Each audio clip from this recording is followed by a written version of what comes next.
Assalamualaikum warahmatullahi wabarakatuh. Bersyukur kita kepada Allah dengan mengucapkan Alhamdulillahirabbil alamin.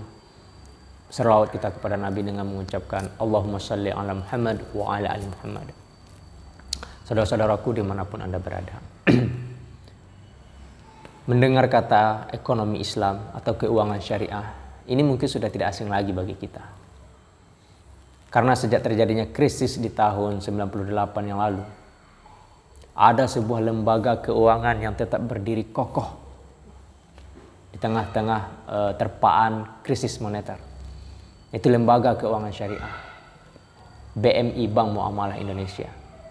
Ini tetap berdiri kokoh, tidak begitu terpengaruh dengan krisis. Padahal lembaga-lembaga keuangan konvensional atau di luar syariah itu gulung tikar, bangkrut. Nah, sejak krisis itulah tren ekonomi syariah atau keuangan syariah ataupun ekonomi Islam ini menjadi sebuah tren lah begitu. Sektor real maupun sektor finance sudah banyak membuka cabang syariah. Jadi sejak itu tren ekonomi syariah semakin berkembang, kemajuan ekonomi syariah semakin meningkat. Berdasarkan data dari OJK, ya, aset ekonomi syariah atau keuangan syariah itu meningkat. Pada tahun 2020 meningkat 21,48%. Yang dimana tahun 2019 itu cuma 13,84%. Ini peningkatan yang luar biasa. Berarti masyarakat kita sudah mulai tertarik dengan keuangan syariah.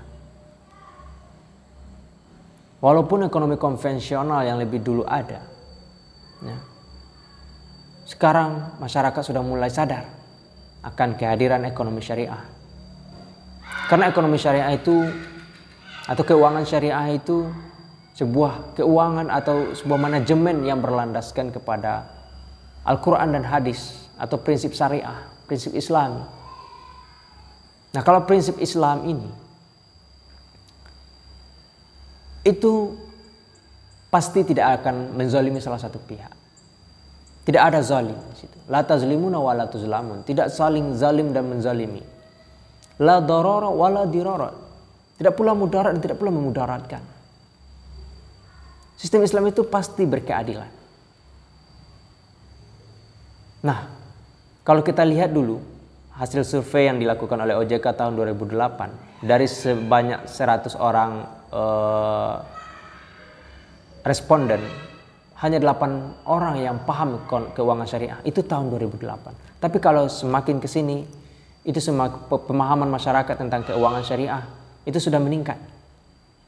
Karena sudah berbagai macam dakwah dilakukan, baik dari akademisi maupun praktisi keuangan syariah itu sendiri. Dari KASE misalnya, sebuah organisasi ya di bawah FOSE, Forum Silaturahmi Ekonomi Syariah, Asosiasi Ekonomi Islam. KASE, kelompok studi ekonomi Islam yang berada di setiap kampus. Itu mahasiswa-mahasiswanya sudah mulai melakukan sosialisasi ataupun edukasi kepada masyarakat bagaimana sebenarnya keuangan syariah ini. Karena kalau kita lihat di masyarakat, banyak orang yang masih beranggapan bahwa ekonomi syariah itu sama dengan ekonomi konvensional, padahal nyata-nyatanya itu berbeda. Nah, pemahaman ini yang harus kita luruskan kepada masyarakat yang belum paham ekonomi syariah. Nah, ini tugas kita bersama. Apakah kita mahasiswa, akademisi, praktisi, ini tugas kita semua. Bahkan pendakwah pun, ustadz-ustadz harus punya bekal tentang pemahaman keuangan syariah ini. Jadi ketika berdakwah di masjid ataupun musala, kita tidak hanya membahas tentang sholat, puasa, zakat. Karena masalah ibadah itu tidak hanya itu. Ekonomi syariah pun juga termasuk ibadah. Ini tugas kita semua untuk mendakwahkan agar keuangan syariah ini semakin melejit dan ujung-ujungnya nanti negara kita ini ya menjadi baldatun thayyibatun wa rabbun ghafur. Ekonomi kita membaik ya, dengan ekonomi syariah ini. Mari kita perbaiki perekonomian negara kita. Kita bangun dari hal-hal yang bersifat pribadi dulu, mulai dari diri kita sendiri. Apakah kita sudah paham dengan ekonomi syariah? Apakah keuangan atau lembaga keuangan yang kita gunakan itu lembaga keuangan syariah? Jadi kita mulai dari diri kita sendiri. Mudah-mudahan ekonomi syariah, keuangan syariah semakin maju, semakin berkembang. Dan hidup kita, negara kita menjadi berkah, baldatun thayyibatun wa rabbun ghafur. Terima kasih.